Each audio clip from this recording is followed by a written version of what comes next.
ఈ రోజు మనకి జైల్ డిపార్ట్మెంట్, ప్రిజన్స్ డిపార్ట్మెంట్ కి సంబంధించి ఈ రోజు తుని పరిధిలోని 600 గజాల స్థలంలో పెట్రోల్ బంక్ ఒకటి ప్రిజన్స్ వెల్ఫేర్ విషయంలోని కానీ వాళ్ళు మెయింటెనెన్స్ చేసే విధంగా ఈ రోజు ఒక పెట్రోల్ బంక్ ఓపెన్ చేయడానికి ఈ రోజు ఇక్కడికి రావడం జరిగింది. ఈ కార్యక్రమంలో మన ప్రిజన్స్ డీజీ గారు, అదేవిధంగా కాకినాడ ఎస్పీ గారు, అదేవిధంగా లోకల్ ఎమ్మెల్యే దివ్య గారు అందరం కూడా ఇక్కడికి రావడం జరిగింది. మున్సిపల్ చైర్పర్సన్స్, అదేవిధంగా ప్రజాప్రతినిధులు, డిపార్ట్మెంట్ వాళ్ళు, అదేవిధంగా వరప్రసాద్ గారు, రవికిరణ్ గారు అందరూ కూడా ఇక్కడికి రావడం జరిగింది.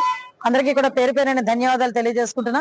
ఎస్పెషల్లీ ఈ రోజు మేము వచ్చిన తర్వాత జైల్ ప్రిజన్స్ కి సంబంధించి వెల్ఫేర్ విషయంలో అనేకమైన మార్పులు తీసుకురావడం, అదేవిధంగా అనేకమైన పరిణామాలు తీసుకురావడం కూడా మీరు చూస్తున్నారు. అరౌండ్ మనకి రాజమండ్రికి సంబంధించిన పరిధిలోని ఇంచుమించుగా 4 పెట్రోల్ బంకులు ఈ రోజు ఏర్పాటు చేయడం జరిగింది. 3 రాజమండ్రిలో, అది కూడా నేను ఒకసారి వెళ్ళి ఓపెన్ చేశాను. అవన్నీ కూడా ప్రిజన్స్ లోని ఎవరైతే ఉన్నారో వాళ్ళు ప్రిజనర్స్ ఎవరైతే ఉన్నారో వాళ్ళు మెయింటెనెన్స్ తోనే జరిగే కార్యక్రమం ఇది.